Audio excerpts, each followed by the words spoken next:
Hello and welcome to How to Retire on Time, a show that answers your questions about all things retirement, including income, taxes, Social Security, healthcare, and more. This show is an extension of the book, How to Retire on Time, which you can grab today on Amazon or by going to www.howtoretireontime.com. My name is Mike Decker. I'm the author of the book, How to Retire on Time, but I'm also a licensed financial advisor, insurance agent, and tax professional, which means when it comes to financial topics, we can pretty much discuss whatever's on your mind. Now, that said, please remember this is just a show. Everything you hear should be considered informational, as in not financial advice. If you want personalized financial advice, then request your wealth analysis from my team by going to www.yourwealthanalysis.com. With me in the studio today is my esteemed colleague, Mr. David Franson. David, thank you for being here today. Hello, thank you. This is going to be a fun show. Now, just for the newcomers, David will be reading your questions, the questions you have submitted, and I'll do my best to answer them.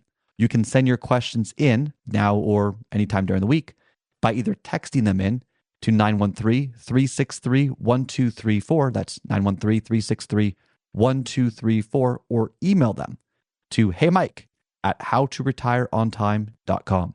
Let's begin. Hey Mike, I know I am taking too much risk, but I can't seem to get myself to be okay with anything that is illiquid. Are there ways that I can fund a reservoir without losing my liquidity? Sure. So for all that don't understand what the reservoir is a portion of your portfolio that has principal protection with growth potential, in theory, that you can tap into whenever the markets go down, when something tragic happens, something happens and you don't want to accentuate your losses. Just like a city has a reservoir of water in case of drought or water issues, the reservoir in a portfolio, as we define it, is principal guaranteed accounts, so they can't go down, that have growth potential because you need growth for future flexibility, future lifestyle needs, that you can tap into during market difficulties, during tax difficulties, whatever it might be. You want that flexibility and that ability to draw income from a principal guaranteed source. So the problem is there are three things that all investments pretty much could do. It's growth, it's protection, and it's liquidity. And any investment or product can offer you two.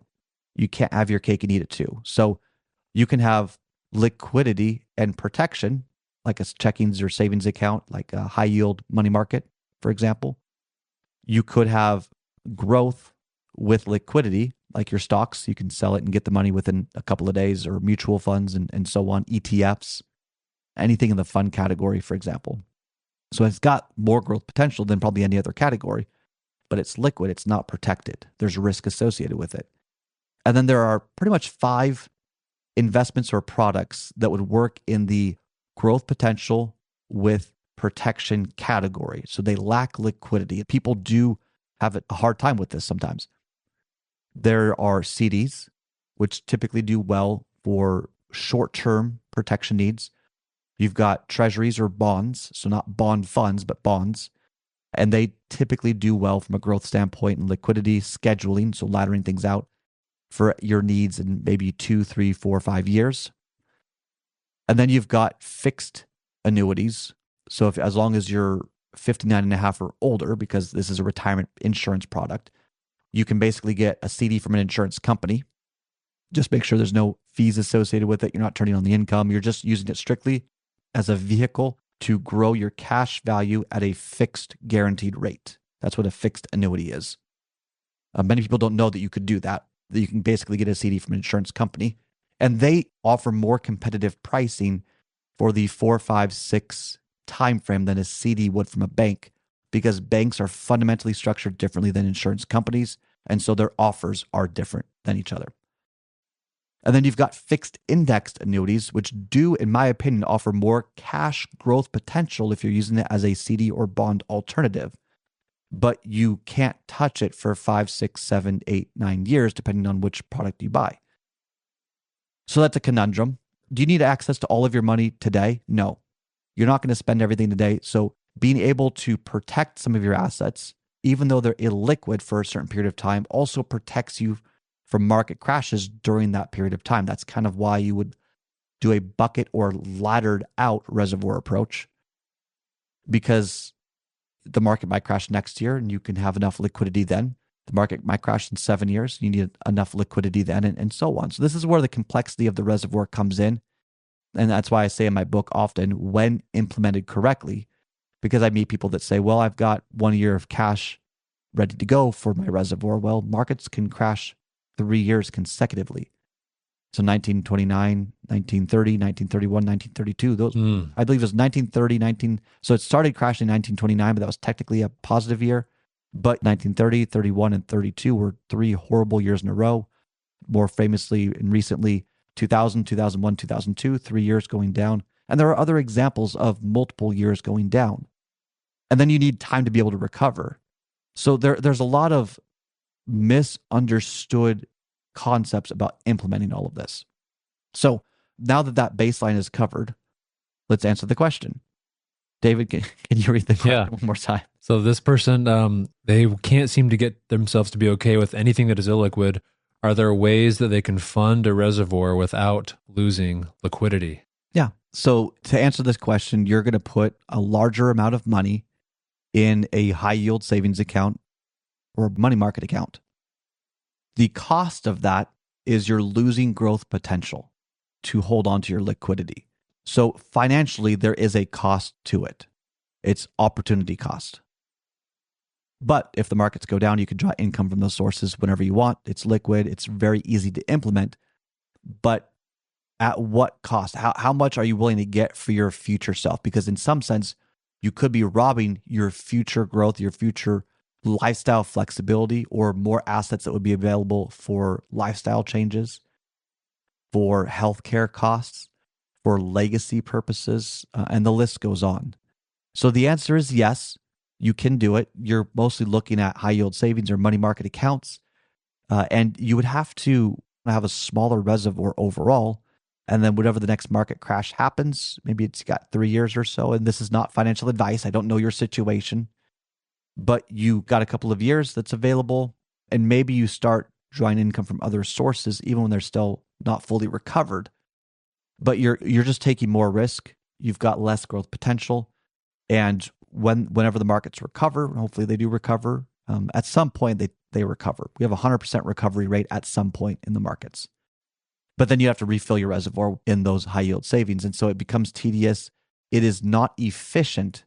But if that's what you need to live within your emotional limits, then so be it. That's kind of how that would work out. And if you want to explore more about that or understand more about how to move in and out of the principal protected options, the Kedrick reservoir, the reservoir as we call it, then you can always text analysis to 913-363-1234 and just see what's out there. Learn. It doesn't cost you much to learn, just your time. But if you can learn, then you can make better decisions. Humans can change. Our emotional competence can change. Our coping mechanisms for when accounts go down can change. Understanding what to do when the markets go up or down and what to do in different phases of your retirement brings peace. It brings calmness because there's context, there's understanding, there's clarity into a strategy that even people without a financial background can articulate and understand. Text analysis to 913-363-1234 or go to www.yourwealthanalysis.com to learn more and request an analysis and discover what could be done. And just real quick too, I also thought of this. You could go into bonds themselves, buy some treasuries, but they're not technically principal protected if you sell them early. So you may do a treasury ladder or a bond ladder, knowing that if you needed to liquidate early, you could, but you could be selling at a loss or at a gain. It just depends on interest rates and how the bond market is doing. That is another way, just thinking off the top of my head here. If you want more context and understanding about how this all works, focusing on growth, focusing on efficiency to get more out of your hard-earned money, then text analysis right now to 913-363-1234. That's keyword analysis to 913-363-1234 or go to yourwealthanalysis.com to learn more and get started. Doesn't cost you a dime, but it could significantly help you improve your overall quality of life. That's all the time we've got for the show today. If you enjoyed the show, consider subscribing to it wherever you get your podcast. Just search for How to Retire on Time. Discover if your portfolio is built to weather flat market cycles or if you're missing tax minimization opportunities that you may not even know exist. Explore strategies that may be able to help you lower your overall risk while potentially increasing your overall growth and lifestyle flexibility. This is not your ordinary financial analysis. Learn more about Your Wealth Analysis and what it could do for you regardless of your age, asset, or target retirement date. Go to www.yourwealthanalysis.com today to learn more and get started.